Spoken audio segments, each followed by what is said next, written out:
Very good day, my dear students. Nice to meet you with this video in which we are going to discuss about improper axis of rotation, which is the following up of my earlier video on symmetry operations. In that video, we have seen the concept of improper axis of rotation, but since the examples were not sufficient, I prefer to give an exclusive video for this, and there we go inside this improper axis of rotation. It is an imaginary axis which is composed of rotation followed by reflection in the plane perpendicular to the rotating axis. So once again, I think you can follow along with me. It is an imaginary axis which is composed of rotation followed by reflection in the plane perpendicular to the rotating axis. The above figure will explain you better. In this tetrahedral molecule, this is a C4 axis of rotation, and if you are going to rotate the molecule in this axis, you get an appearance which is not exactly matching with your molecule. But once you reflect it in this plane, which is perpendicular to this C4 axis of rotation, and hence it is called as horizontal plane.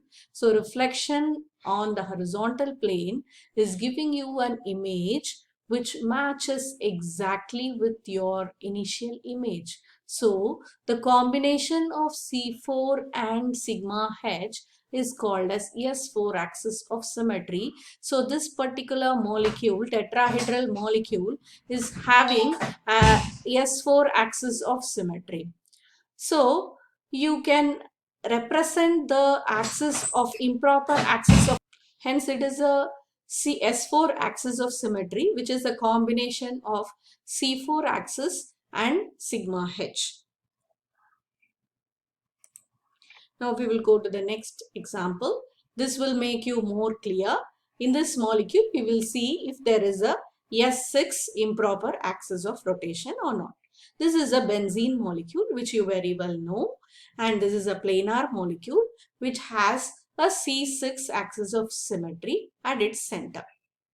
Now you may ask, how do we find out if it is a C6 axis of symmetry? If you are not clear at this point, please go and see my first video, which is on axis of symmetry. So to make it very brief, I just will tell you how I say this axis of symmetry is a C6 axis of symmetry.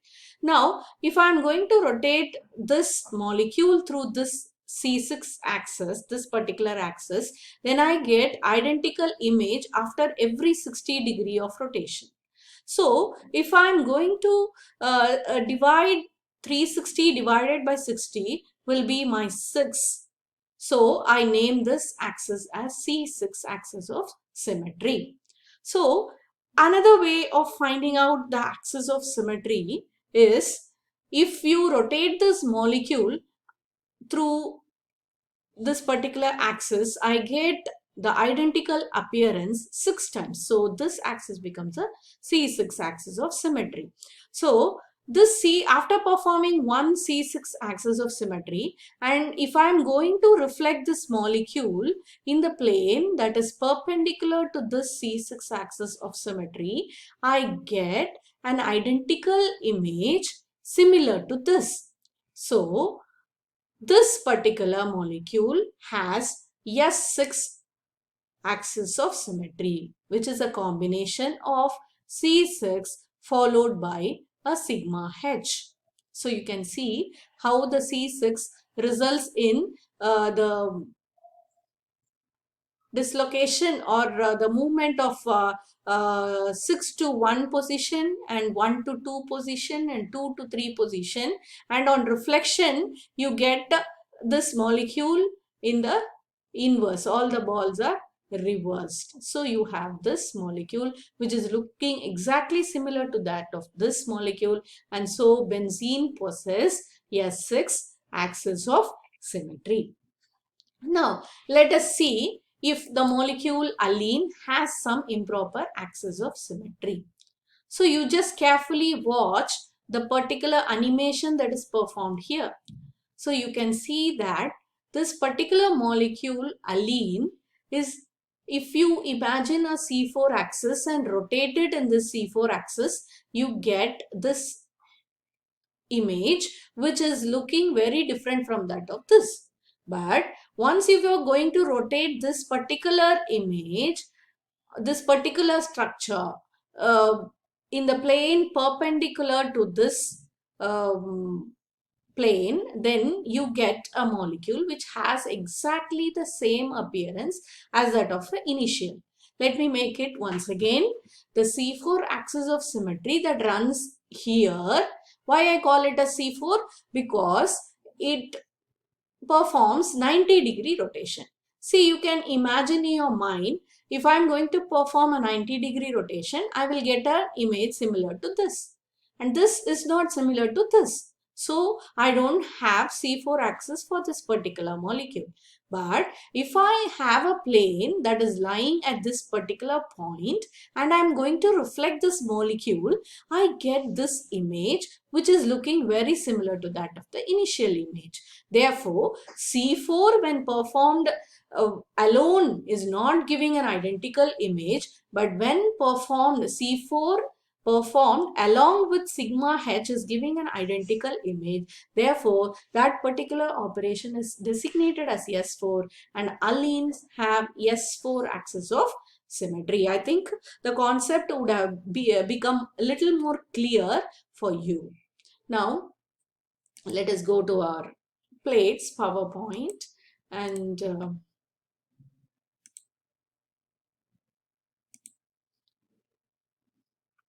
now this particular, let us imagine this particular molecule. See here there is an image that shows two hands inverse and two hands, forearms and two hands are exposed arms. And you perform a 90-degree rotation followed by reflection. This gives an exact image. So this particular molecule or this particular geometry has S4 axis of symmetry. And now it's a food for your thought. Now just let us reflect over whatever we have seen till now, and you can just sit down and see this image very relaxed and see if you can find out any axis, improper axis of symmetry. You can take your time. Yeah, I think you have found it out. Let us look into the answer. Yeah, you can see a central C4 axis of symmetry, and if you perform C4 axis again, you have that C4 axis because the image that is generated out of a C4 axis is looking very exactly same as that of your molecule. And if you're going to perform a reflection over this particular plane, that is a sigma h that lies perpendicular to your C4, then also you get an exact image that is looking as your starting image. Therefore, this molecule has both the C4 axis and also S4 axis of symmetry. Now, if you have really identified the improper axis of symmetry, pat on your back and enjoy the class.